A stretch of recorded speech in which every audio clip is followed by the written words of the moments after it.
할렐루야. 제목을 따라합시다. 구원은 어떻게 받는가? 다시 한번, 구원은 어떻게 받는가? 사람이 받은 복 중에 최고의 복이 뭘까요? 사람이 받은 복 중에 최고의 복은 천국에서 영원히 사는 구원을 받는 것입니다. 물론 이것을 모르는 사람들은 그냥 이 땅에서 행복하게 사는 것이 최고의 복이라고 생각하겠죠. 그러나 하나님 믿는 사람들에게는 구원받아서 천국에서 영원히 사는 것보다 사실 중요한 일은 없을 것입니다. 그렇겠죠? 또 하나님께서 보실 때 사람에게 가장 중요한 일이 뭡니까? 하나님 보실 때 원래 지옥 가게 되어 있었는데 그 지은 죄를 용서받고 구원받는 일일 것입니다. 하나님 보실 때도. 그런데 교회를 다니는 많은 사람들 중에서 여러분도 포함됩니다. 구원을 어떻게 받는가에 대해서 모르는 사람이 사실은 많습니다. 그리고 자신이 구원을 받았는지 구원을 안 받았는지 모르는 경우가 많습니다. 그래서 오늘은 사람이 어떻게 해서 구원을 받는가에 대해서 말씀드릴 때 큰 은혜의 시간이 되기를 바랍니다. 자, 우리는 아담이 지은 원죄는 우리가 안 지었지만은 아담과 하와가 에덴 동산에서 범죄했습니다. 죄를 지었습니다. 그래서 우리는 죽지 않아도 될 몸이 사실은요 죽는 겁니다. 또 천국에서 우리가 영원히 살아야 될 사람들인데 이거 잘못하면요 지옥에 가서 영원한 고통 속에 살게 되었다는 겁니다. 그 죄 때문에. 그래서 하나님께서는 뭐라고 하시냐? 죄의 삭은 사망이다. 죄를 지었으면 죽는 것이다. 그 말씀처럼 된 것입니다. 그럼 이처럼 무서운 죄가 뭘까요? 자, 우리 요한일서 3장 4절 말씀 한번 읽어봅시다. 시작. 죄를 짓는 자마다 불법을 행하나니 죄는 불법이라. 죄가 뭐라고요? 불법이라는 겁니다. 그런데 무엇에 대한 불법이냐? 하나님의 법을 위반하는 것이 죄라는 겁니다. 우리가 세상 법을 위반해도 죄를 짓는 거죠, 그죠? 그럼 죄를 지면 대가를 받잖아요. 근데 여기서 말하는 죄라는 것은 하나님의 법을 위반하는 겁니다. 하나님의 법을 어기는 것입니다. 즉 하나님의 말씀대로 살지 않고 자기 생각에 옳은 대로 사는 겁니다. 그게 뭐라고요? 죄라는 겁니다. 또 읽어봅시다. 이사야서 59장 2절 시작. 오직 너희 죄악이 너희와 너희 하나님 사이를 갈라놓았고 너희 죄가 그의 얼굴을 가리어서 너희에게서 듣지 않으시게 함이니라. 아멘. 죄 지으면요 하나님과 우리 사이에 죄가 딱 가로막아 가지고 우리가 기도를 해도 하나님 안 들으신다는 겁니다. 그래서 기도할 때 회개 기도를 먼저 하는 것이 제일 중요합니다. 그렇지 않으면요 죄가 가로막혀 갖고 기도를 드렸는데도 하나님께서는 안 받았다고 이렇게 하실 수가 있다는 겁니다. 사람이 죄를 지으면 자연적으로요 하나님을 이렇게 피해서 숨습니다. 요즘은 그런 사람 없지만 우리 안양에 그 교회에 있을 때 좀 상태가 안 좋은 사람은 항상 기둥 뒤에 다 앉아요. 그럼 얼굴이 안 보여요. 거기서도 기둥이 있었잖아요. 그게 목사님 얼굴 보기도 좀 죄송한 거죠. 그렇더라고요. 그렇듯이 우리가 하나님께 죄를 지으면 하나님을 피해서 이렇게 숨게 됩니다.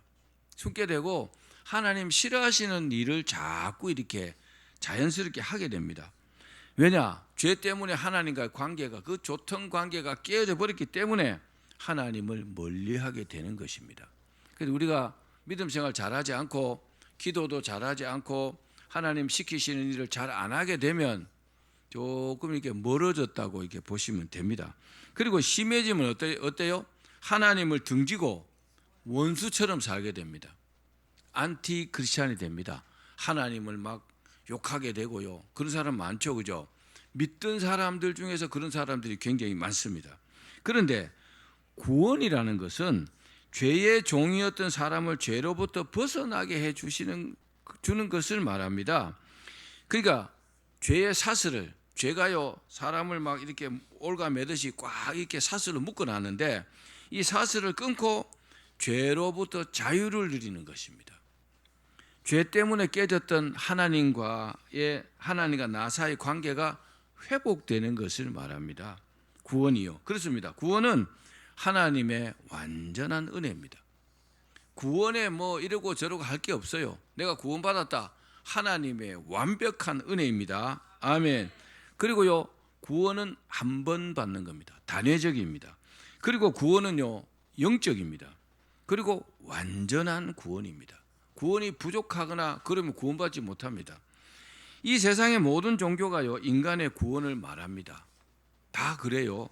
그러나 그 구원 방법은요, 저마다 다 다르게 설명합니다. 크게 세 가지로 말할 수 있습니다. 첫 번째는 자력 구원입니다. 자기 스스로, 인간 스스로 구원할 수 있다고, 구원될 수 있다고 이렇게 말합니다. 대표적으로 불교, 그리고 힌두교, 그런 종교를 들 수가 있습니다. 이 사람들은 참선하고 고행을 하고 선행하면 구원받을 수 있다고 주장하면서 이것을 위해서 굉장히 애를 씁니다. 그러나 그렇게 해서 구원받을 수 없습니다. 두 번째는 협력 구원입니다. 하나님의 은혜만 갖고는 안 되고 하나님의 은혜와 인간의 노력이 병행될 때 구원받을 수 있다고 말합니다. 여러분 어떻습니까? 그럴듯하죠? 대표적으로 카톨릭입니다. 카톨릭이라고도 하는 로마 천주교회가 그렇습니다. 이 사람들은요, 하나님의 은혜만으로는 부족하고 인간의 공덕도 필요하다고 주장합니다. 그래서 천주교 가면은 사람의 어떤 뭐 구제한다든지 이런 거 있잖아요. 굉장히 강조를 합니다. 세 번째는 타력 구원입니다. 오직 하나님의 은혜로만 구원이 가능하다는 주장입니다. 아멘. 하나님의 은혜입니다. 구원받는 것이요, 사람의 노력으로 되는 게 아닙니다. 원칙적으로는 특히 개혁교회, 우리 장로교회가 철저하게 이것을 주장합니다. 자, 그러면 타력 구원인 것을 성경이 명확하게 말씀하고 있습니다. 우리 그 성경 구절을 읽어봅시다. 에베소서 2장 8절 말씀. 시작. 너희는 그 은혜에 의하여 믿음으로 말미암아 구원을 받았으니 이것은 너희에게서 난 것이 아니요 하나님의 선물이라. 우리가 구원받게 된 것이 전적으로 하나님의 은혜라는 겁니다. 아멘. 하나님의 은혜로 되는 것이지 내가 노력했기 때문에 아니요. 그는요 1%도 아닙니다. 100% 다 하나님의 은혜로 구원받는 것입니다. 하나님은 우리를 지극히 사랑하시기 때문에 긍휼을 베푸셨어요. 그래서 아담과 하와를 에덴 동산 쫓아내실 때도 짐승을 잡아가지고 가죽옷을 지어 입혀갖고 그렇게 내보내신 겁니다. 왜요? 불쌍하니까. 하나님께서 우리를 불쌍히 여겼기 때문에 그렇게 하신 겁니다. 그리고 예수님을 이 땅에 보내신 겁니다. 왜요? 우리가 불쌍하니까. 예수님을 통해서 그를 믿는 자를 구원하시는 겁니다. 그러니까 구원받을 기회를 제공하신 거죠. 근데 굳이 내가 안 믿겠다, 악착같이 안 믿겠다, 그러면요 구원의 기회를 잡을 수 없는 겁니다. 여러분 아무리 좋은 게 있어도 안 하겠다는 사람은 어떻게 해요? 그거 똑같습니다. 구원의 기회도 아무리 복음을 전하고 예수님 당신 죄를 위해서 대신 죽으셨다고 믿기만 하면 구원받는다고 아무리 말해도 안 하면요 구원받지 못합니다. 그렇겠죠? 그러니까 하나님께서 베푸신 그 구원의 기회를 믿음으로 잡은 사람이 구원을 받게 되는 겁니다. 여러분 구원받는 것이 너희 인내로 너희 구원을 이루라 이런 말씀이 있거든요. 구원받기 위해서는요 천국 가는 날까지 애를 써야 합니다. 하나님께서 개인에게 예비하신 구원은요 다 때가 있습니다. 하나님께서 기회를 주시는 거죠. 때를요. 그래서 기회를 주실 때 그 기회를 놓치지 말고요 탁 잡으셔야 합니다. 그래야 구원받을 수 있습니다. 예수라는 뜻은 자기 백성을 죄에서 구원할 자다, 뭐 메시아 이런 뜻이죠. 그렇습니다. 이처럼 하나님의 가장 큰 목적이 뭡니까? 그게 구원입니다. 우리가 먹고 사는 게 중요하지만 사실은요, 천국으로 가는 그 구원이 가장 중요합니다. 우리 모두가 다 구원받기를 바랍니다. 구원은 영어로 salvation, 그러는데 구출, 어떤 어려움에서 벗어나게 해준다, 이런 뜻입니다. 구원이요, 한마디로 뭡니까? 죄, 저주, 심판, 멸망에서 벗어나게 해주는 겁니다. 굉장한 복이죠. 그런 복이 어디 있습니까? 그렇습니다. 예수님의 사역의 궁극적인 목적이 바로 구원이죠. 구원하시기 위해서 이 땅에 오신 겁니다. 그래서 예수님 뭐라고 합니까? 구세주다 그러잖아요. 구세주. 그렇습니다. 우리 기독교 핵심 중에 핵심이 바로 이 영혼이 구원받는 구원입니다. 구원의 다른 뜻은 구속 또는 대속, 이런 뜻도 있습니다. 이 고대로부터 속량이라는 제도가 있었습니다. 예를 들면 종이나 노예가 돈이나 어떤 대가를 지불하고 그 종이나 노예 신분에서 벗어날 수 있게 하는 제도입니다. 이때 지불되는 돈을 속전이랍니다. 속전. 하나님께 드린 예물도요, 생명의 속전으로 드리는 예물이 있습니다. 하나님께서 하나님의 백성이 죄를 범했을 때 속죄할 수 있는 길을 마련해 놓으셨습니다. 그래서 그 속죄가 되는 사람들을 구원해 주는 겁니다. 바로 구약시대는요, 그것을 속죄 제사로 드립니다. 속죄 제사. 죄를 지은 사람들은 죄의 삭은 사망이기 때문에 자기 목숨으로 속죄해야 했어요. 죄를 지었잖아요. 내가 죽어야 되는 겁니다. 그게 올바른 속죄거든요, 사실은. 그러나 하나님께서 하나님의 백성들에게 기회를 주신 겁니다. 어떻게 해요? 제물을 대신해서 죽게 함으로 말미암아 내 죄를요 용서해 주시는 속죄 제물을 드린다 그러잖아요. 나 대신 소가 죽고, 나 대신 양이 죽고, 나 대신 염소가 죽고, 비둘기가 죽는 겁니다. 구약시대는 그랬습니다. 그러니까 인간이 자기 목숨 대신 다른 어떤 대가를 지불해야 죄 용서가 되는 겁니다. 아멘. 구원을 그냥 받는 게 아니고 이 속죄 제도를 통해서 되는 겁니다. 하나님께서 이 제도를 통해서 인간을요 죄로부터 구원받을 수 있는 길을 허락하신 겁니다. 우리 죄를 대신해서 하나님 아들 예수 그리스도께서 죄값을 치르게 하신 겁니다. 그런데 죄값을 치른 것은 사실이지만 그 사실을 내가 믿느냐 안 믿느냐, 그게 믿고 안 믿고의 결정이 나는 겁니다. 나는 예수님께서 내 죄를 위해서 대신 죽으시면 나는 안 믿어진다네. 그럼 안 믿는 겁니다. 그런데 예수님의 십자가를 생각하면 막 눈물이 나고 죄송하기도 하고 은혜가 되잖아요. 그 사람은요 믿는 사람입니다. 여러분, 그게 믿음이라는 것을 여러분 기억하기를 바랍니다. 이제 인간은요 예수님의 십자가의 죽음을 믿음으로 모든 죄값이 이제 사라지는 겁니다. 그러니까 믿는다는 것도 어떻게 보면 굉장히 단순하고요 간단한 일입니다. 그런데 이거 믿기 위해서는 막 여러 가지 과정이 필요한데, 마귀가 방해하기도 하고 사람도 방해하기도 하고 어떻게든지 귀신들이 못 믿게 하거든요. 그런데 안 믿어지면 안 믿는 겁니다. 믿어지면 믿는 겁니다. 그런 모든 어려움들을 이기고 믿어야 내가 믿어지는 거잖아요. 여러분, 그래야 구원받습니다. 교회를 다니는 사람들 중에서 어떻게 구원받는지 잘 모르면서 그냥 교회 다니는 사람들이 많습니다. 사실입니다. 특히 큰 교회 가면요 그냥 뭐 군중심리로 가족들 가니까, 친구들 가니까 그렇게 다닙니다. 다니긴 다니는데 믿음과는 거리가 멀죠. 이제 우리가 믿고 구원받기 위해서는 어떻게 해야 되는지에 대해서 말씀을 드리겠습니다. 어떻게 해야 내가 확실하게 구원받는가? 자, 요한복음 1장 12절입니다. 시작. 영접하는 자 곧 그 이름을 믿는 자들에게는 하나님의 자녀가 되는 권세를 주셨으니. 구원을 받기 위한 가장 기본적인 일이 뭡니까? 예수님을 나의 구세주로 영접해야 합니다.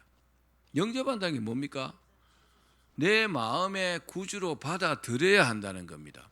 지금까지는 내 힘으로 살아왔지만 이제부터는요 예수님을 나의 구세주로 모시고 그분의 인도하심을 따라서 살겠습니다. 그게요, 예수님을 영접한 겁니다. 예수님을 영접했다고 하면서 기도도 하지 않고 어떤 일이 생겼을 때 주님 이거 어떻게 하면 될까요? 이렇게 안 해본다면 그 사람은 영접한 사람이 아니라고 봅니다. 예배는 드리는데 영접은 안 했다고 볼 수 있는 거죠. 왜요? 영접했다면 어떤 문제가 있을 때, 일이 있을 때 영접한 그분에게, 구세주 예수님께 물어볼 텐데 그거 안 물어본다면 영접했다고 말할 수 없잖아요. 자, 로마서 10장 9절 10절도 읽어봅시다. 시작. 내가 만일 내 입으로 예수를 주로 시인하며 또 하나님께서 그를 죽은 자 가운데서 살리신 것을 내 마음에 믿으면 구원을 받으리라. 사람이 마음으로 믿어 의에 이르고 입으로 시인하여 구원에 이르니라. 아멘. 자, 내가 예수님 영접했어요. 그럼 입에서요, 당연히 영접한 사람의 언어가 나옵니다. 그게 뭡니까? 입으로 시인하는 거죠. 나는 당신 예수님 믿나? 당연히 믿죠. 왜요? 영접한 사람은 그렇겠죠. 근데 영접 안 한 사람은 당신 예수님 믿나? 글쎄 내가 믿는가 안 믿는가 아리까리하네. 그럼 영접 안 했습니다. 확실하게 영접했다면 내 안에 예수님께서 영으로 거주하십니다. 내주하신다 그러잖아요. 성령님으로. 그럼 당연히 믿어지죠. 믿어져야 천국 가는 겁니다.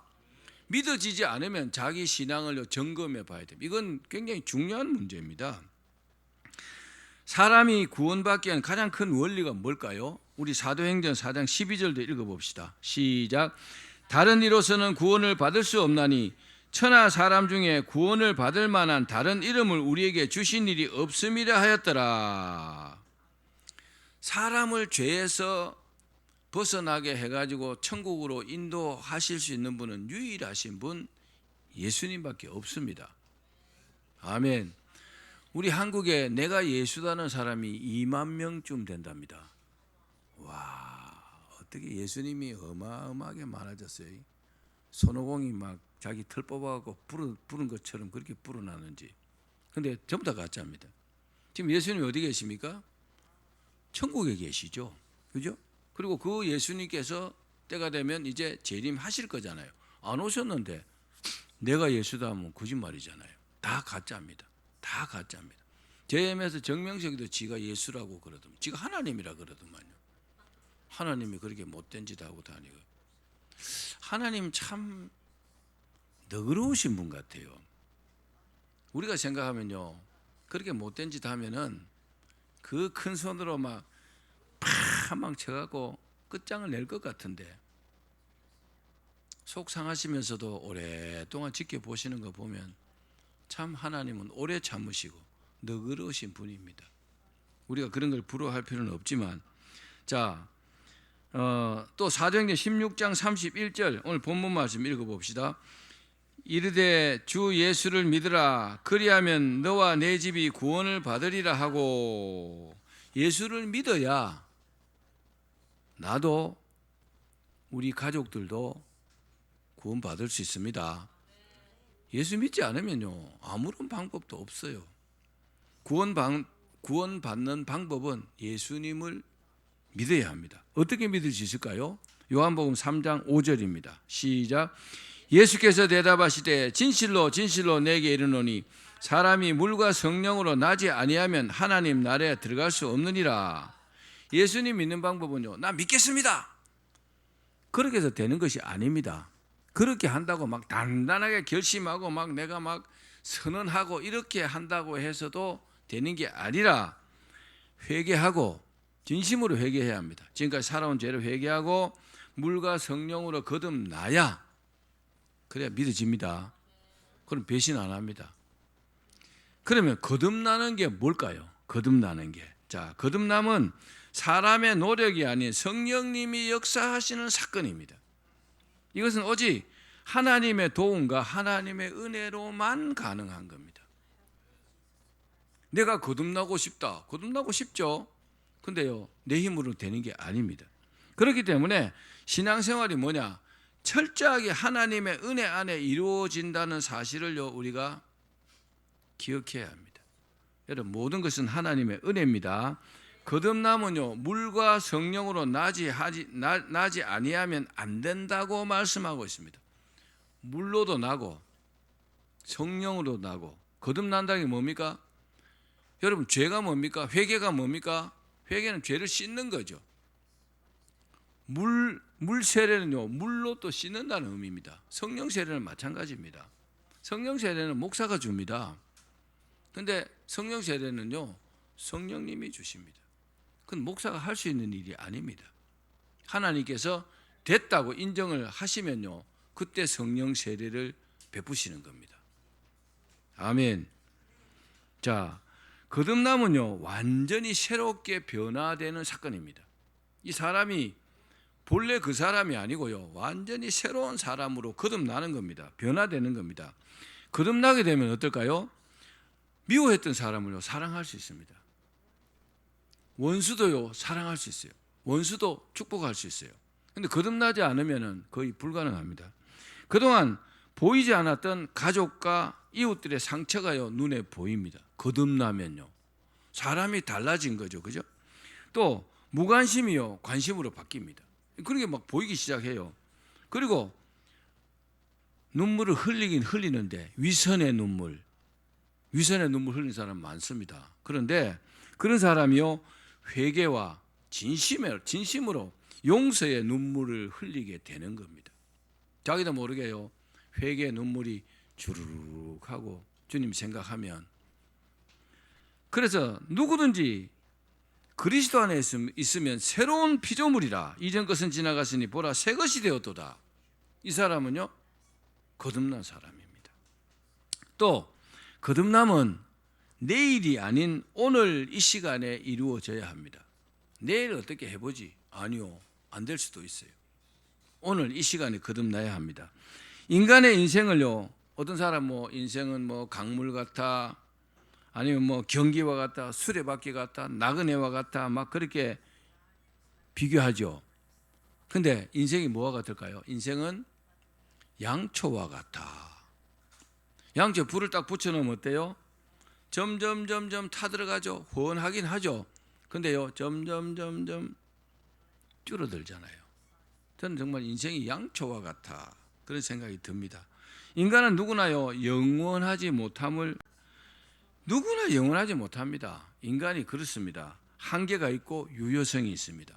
사람의 한계가 있어요. 그러므로 거듭남은 내가 믿고 체험해야 될 하나님의 은혜입니다. 여러분 반드시 거듭나야 합니다. 내가 천국 가고 싶다. 그럼 어떤 일을 제쳐도 만사를 제쳐놓고라도 거듭나야 합니다. 더 이상 미룰 수 없는 인생의 중요한 전환점이 뭐냐? 바로 거듭나는 것입니다. 자, 사도행전 2장 38절도 읽어봅시다. 시작. 베드로가 이르되 너희가 회개하여 각각 예수 그리스도의 이름으로 세례를 받고 죄 사함을 받으라. 그리하면 성령을 선물로 받으리니. 성령을 받는 방법은요 진심으로 회개해야 합니다. 정말 눈물 콧물 흘리고 주님 앞에 진심으로 회개하고 예수 그리스도 이름으로 세례를 받고, 그러면요 죄 용서함을 받아야 합니다. 성령님은 죄가 있는 곳에는 임하지 않습니다. 그래서 깨끗이 회개하면 깨끗해진 그 심령 위에 성령님이 이렇게 임하게 되는 겁니다. 자, 이렇게 되면 어떻게 돼요? 우리가 성령을 선물로 받는 겁니다. 순전한 은혜죠, 그죠? 우리가 성령을 받으면 성령께서 우리 안에 늘 내주하십니다. 아멘. 그러니까 이제 진짜 하나님을 이제 모시고 살게 되는 겁니다. 그리고 그때부터는요 신기하게도요 예수님이 믿어집니다. 아무리 부인하려고 해도 부인이 되지 않습니다. 내 안에 살아계시고 성령으로 늘 말씀하시고 음성으로도 말씀하시고 감동으로도 말씀하시고 이러니까 안 믿을 수가 없는 겁니다. 믿어지기 때문에 여러분 믿는 사람이 되는 것입니다. 요약하면 어떻습니까? 지금까지 지은 죄를 진심으로 회개해야 합니다. 그리고 예수님을 진심으로 구주로 영접해야 합니다. 그리고 물과 성령으로 거듭나서 새 사람이 되어야 합니다. 그리고 마지막으로 성령 충만을 받고 성령의 인도하심을 따라서 살면 구원받는 데는 아무런 문제가 없습니다. 우리가 어떤 일을 하고 있더라도 예수님 재림하시면 그 사람은 들림받고 구원받는 겁니다. 구원받은 성도들은 어떤 생각을 갖고 살까요? 빚진 자. 난 주님의 은혜를 빚졌다. 빚진 자의 심정으로 주님의 말씀에 순종해서 열매 맺는 삶을 살아야 합니다. 우리 같이 전도합시다 그러면요, 빚졌잖아요. 우리 목숨을 빚졌어요. 그렇죠? 그래서 그런 심정으로 저 사람도 구원받았으면 좋겠는데 하고 열심히 이제 전도하는 겁니다. 그리고 최선을 다해서 천국 가는 날까지 다른 건 안 해도 복음 전해야 합니다. 따라합시다. 복음을 전해야 한다. 가장 중요한 것은 예수님을 믿어야 구원을 받는다는 겁니다. 예수님 믿는 것보다 더 중요한 건 없습니다. 어느 도시에 아주 학식과 덕망이 뛰어난 목사님이 계셨어요. 이분은 매주일마다 설교를 철학, 경제, 과학 이런 어려운 주제와 결부시켜가지고 그리고 설교에서 이 회중을 막 이렇게 매료시켰습니다. 그러던 어느 날 한 소녀가 그분을 찾아와가지고 우리 어머니가 지금 임종 직전에 있는데 어머니의 죽음을 준비할 수 있도록 좀 도와주십시오, 목사님. 그렇게 부탁을 했대요. 그래서 목사님께서 그 소녀 집으로 갔다고 합니다. 가니까 그 소녀 어머니는 목사님, 나는 전혀 죽음에 대한 준비가 되어 있지 않습니다. 어떻게 해야 내가 구원을 얻을 수 있겠습니까? 그러더래요. 여러분, 죽는 사람이 지금 죽는데 무섭겠죠? 얼마나 무섭겠어요. 아무런 대비가 되어 있지 않다면, 구원의 확신이 있다면 걱정하지 않겠지만 얼마나 무섭겠어요. 그게 목사님께 이제 그렇게 물었습니다. 그러니까 목사님은 몇 년 동안 그렇게 막 학식 있게 설교해 오던 대로 막 여러 가지 이야기를 했지만 이분은 전혀 그 어려운 말을 알아들을 수가 없었대요. 그래서 그 모습을 본 목사님이 고개를 숙이고 기도를 했다고 합니다. 주님, 나를 도와주십시오. 어떻게 이 지금 임종을 앞둔 이분에게 복음을 전해가지고 예수님을 영접하고 천국 가게 하고 싶은데 어떻게 하면 되겠습니까? 그렇게 막 기도를 하니까 문득 자기 어릴 때 자기 어머니가 자기에게 해준 그 복음에 대한 내용이 탁 이렇게 생각이 나더래요. 굉장히 쉬운 말로, 어린 아이니까, 그죠? 그래서 목사님께서 이렇게 말했답니다. 우리 인간은 모두 길을 잃어버린 양과 같습니다. 예수님께서 그 길을 알려주시기 위해서 이 땅에 오셨고 우리를 대신해서 모든 죄를 지시고 십자가에 달려 돌아가셨습니다.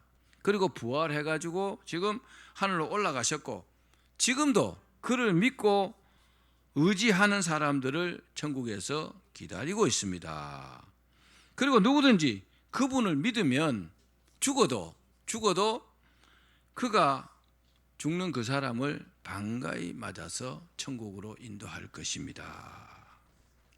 그렇게 말하니까 그 임종을 앞둔 그분이 고개를 끄덕끄덕하면서 예, 알겠습니다. 그런 예수님이라면 내가 믿겠습니다. 라고 대답하면서 예수님을 영접했다고 합니다. 여러분, 전도하는 방법은 참 많겠죠. 그런데요, 사람을 설득을 해야 합니다. 이해를 시켜야 합니다. 그게 이해가 돼야 자기도 믿을 거 아닙니까? 죽으려고 하는 사람에게 그죠? 예수님이 영접하는 게 얼마나 중요합니까? 여러분들에게도 여러분 뭐 부모님들이나 이런 뭐 친구들이나 그런 어떤 일이 있으면 그죠? 어떻게든지 이분을 설득해 갖고요, 예수님을 영접하게 하고 그리고 눈을 감게 해야 합니다. 여러분, 예수님 영접하고 믿는 것이 가장 중요한 줄로 믿습니다. 말씀을 맺겠습니다. 여러분, 우리는 구원받은 사람들입니다. 그러나 오늘 말씀을 듣고 여러분의 구원을요 다시 한번 점검해 보시기를 바랍니다. 우리는요 죄와 저주와 그리고 죽음과 심판과 멸망에서 벗어났습니다. 왜요? 예수를 믿으니까, 물과 성령으로 거듭났으니까. 그렇죠? 그것은요 전적인 예수 그리스도의 대속의 은혜입니다. 예수님 때문에 우리가 구원받은 겁니다. 이 사실을 믿고 우리는 구원받은 사람으로서 계속되는 죄와 그런 싸움에서 이겨야 합니다. 그래야 천국에 도달할 수 있습니다. 그리고 남은 생에 주님 위해서 늘 복음 전하며 그렇게 사시기를 주의 이름으로 축원합니다.